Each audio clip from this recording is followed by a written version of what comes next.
So now we're on to Mars and Pisces.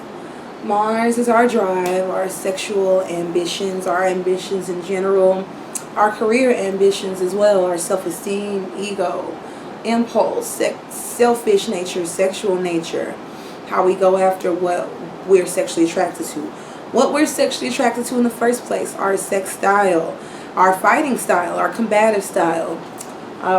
And what is Pisces? Pisces, associated with the 12th house, the planet Neptune, as well as it's also co-ruled by the planet Jupiter. Okay, so this is expansion, this is the ethereal world, fluid world, glamour, makeup, film, illusion, fantasy can be found in this in Pisces. Escapism,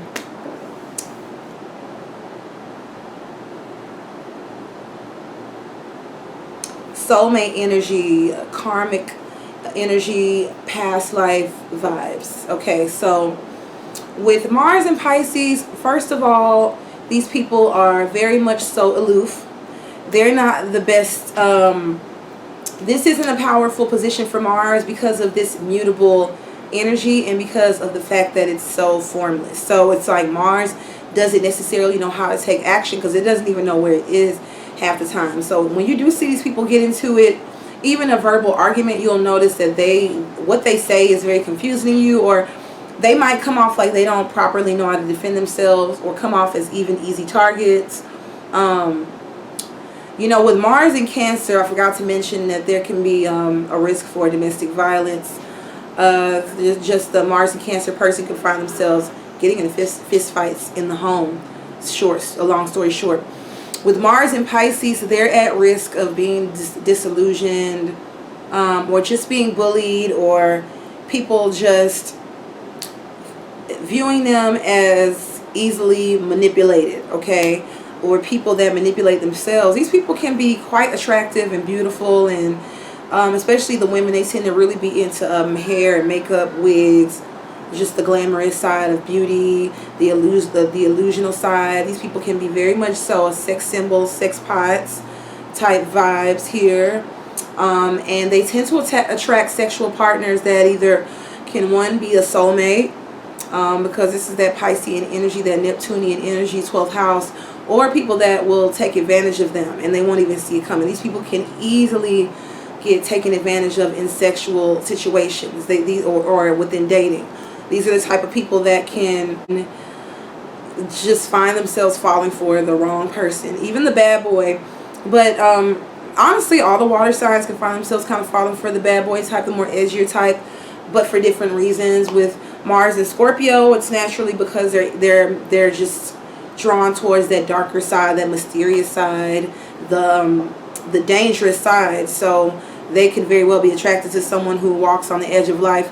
With Mars and Cancer, it's almost like this martyrdom that they have, and they tend to attract lovers that want to dominate them and even bully them, or just be in control, or they kind of relinquish control over whoever they're intimate with, whoever they have feelings for. Mars and Cancer.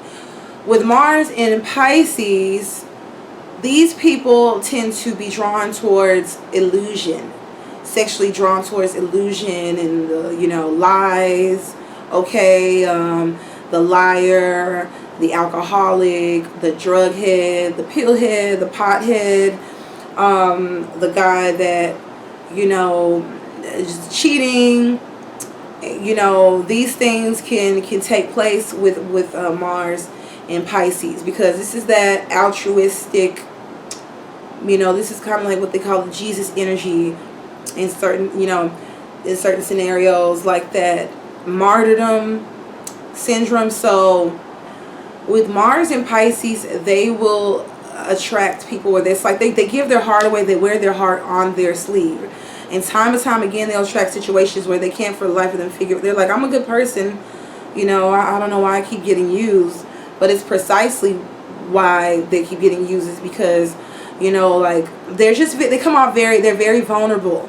you know, very easily manipulated in certain scenarios with Mars in Pisces. Very creative, very talented, especially when it comes to beauty and makeup. These people can make a killing being like selling lip gloss and makeup, and also film and photo shoots. Like I said, these people can tend to be very Marilyn Monroe-esque, very sexually magnetic, and just otherworldly. Just makeup and hair and glam and being on film, being captured on camera can really drive them to want to meet their goals. And they could also be driven to look more beautiful for a partner, and to feel like they want to attract someone a lot based off of their looks. But they don't do it. It's more subconscious. They're doing it as a form of escapism and to kind of attracting their soulmate. When in reality, they can attract the wrong partners. People that kind of see them as like these beautiful beings and not much else. And there's a lot more to Mars and Pisces than meets the eye. These people are highly creative, very sweet, very nurturing, very loving, also very spiritual, and they really do seek out a spiritual connection within sex. They can also tend to attract people on the flip side. If they're not interested, they could also still attract lovers that fall in love with them and just kind of like are engulfed and captivated by their beauty and their sense of charm and their ethereal quality that you can't seem to quite put your hands on. They have like this elusive quality to them. Or they can just even have, you know, they could sex you and dip, have you fall in love with them and leave. You know, if they don't have those same feelings for you, they won't necessarily stick. They won't stick around. These people don't have the strongest sense of direction, but they're very. They can be ambitious. They just have to focus their energies on the right things. And as far as their energy level goes, it can come and go. This is a mutable sign, so it can kind of be up and down. Sometimes they're all in. They want to work hard. They want to be consistent. And other times, they can really let their love relationships cloud their judgment or distract them. Or their love relationships, if they fall in love, they're the type of people that could get distracted from work easily and could easily fall out of routine. As far as the men, they have this aloof appearance to them. They can come off, you know, a little bit more chill and very relaxed energy. They could tend to want to, like, you know, smoke just to relax, or they could have like a little bit of social anxiety, or just not be very trustworthy of everyone. Mars and Pisces in general, honestly. Again, confusion and illusion and disillusionment are really the names of the game when we're talking about Mars in Pisces. So that's the one thing I would try to look out for Mars and Pisces. It's just not wear your heart on your sleeve and give yourself away too easily to people, especially like the assholes out here that just kind of want to use you for your beauty, your exterior beauty, and your beautiful sex goddess energy that you have, because these are some beautiful people, let me tell you. So especially the women, there's just something about them that's very glamorous and magnetic. Again, think Marilyn Monroe. I think she had met Marilyn Monroe had like Neptune in the first house. But, you know, kind of similar vibe here as far as just like that sex pot, sex symbol energy. And so with these people having very genuine interiors and very genuine spirits, they don't do well with partners that just kind of want to use them and abuse them. They do better with the Mars and water sign. It's like some of the other Mars placements, like Mars in Cancer and Mars in Scorpio, they do well with their opposites. They can vibe out with their opposite Mars signs pretty well, I've seen. Look how everything is aspected. But with Mars in Pisces, they don't need anybody to challenge them in that way, because they get too hurt too easily. So you see what I'm saying? Like, they need someone that's going to be able to be patient with them and understanding, and someone who has genuine intent. Okay, because these people can be very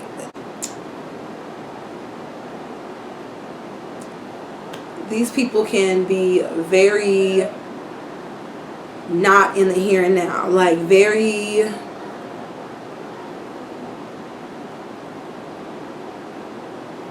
reality can be very evasive for the Mars and Pisces perspective, especially when we're talking about someone who's been able to manipulate them and get them into bed, or someone that they have a sexual connection with. it can be very difficult for them to pull themselves away from that. Also, be careful. This placement can also be another placement at risk of sexually transmitted disease by way of a soulmate and or karmic partner, because Pisces is related to the 12th house, which is amongst other things representative of asylums and hospitals and things of such nature. So this kind of sex style, if not careful and if poorly aspected, or if another person comes into your life in the synastry, kind of activates your Mars and Pisces in a not so pretty way, you want to be careful. Just that you're choosing partners that are patient with you, that are trustworthy, that you know that you can trust them, and use your intuition, because Pisces is a highly intuitive sign, very psychic. But the thing is, it's like all the way otherworldly versus being here and now and being able to take the information they pick up in the spiritual realm and bring it back to the physical world. That's kind of where Mars and Pisces has trouble. So it's like they're either in complete illusion land, escapism land, or or they're using that energy to create. But sometimes the details, they can kind of overlook them in a relationship, when it comes to again, like sexual relationships. But all in all, these people are very creative, very talented, very multi-talented. Okay, they can do pretty much anything, especially when it comes to like the creative world, the arts, being able to like perform, or being in front of people. Not necessarily being able to perform in front of people, because these people can also tend to be more on the shy side, but they really do like to express themselves artistically in a way that's a little bit more feminine and passive. You also have the type that can be highly spiritual and highly spiritually aware, and into like healing work, psychic work, tarot reading, astrology, past life regression work. So yeah, this is a very multi-talented, multifaceted position for Mars, and I would rather like. So yeah, that concludes my Mars series. Stay tuned. We'll probably be doing the Moon next, or maybe Venus. I love Venus, so we'll see. Anyways, if you haven't already, be sure to like, share, and subscribe. Follow me on Instagram at Kimstrology, and stay tuned for your next astrological video from your girl. Bye.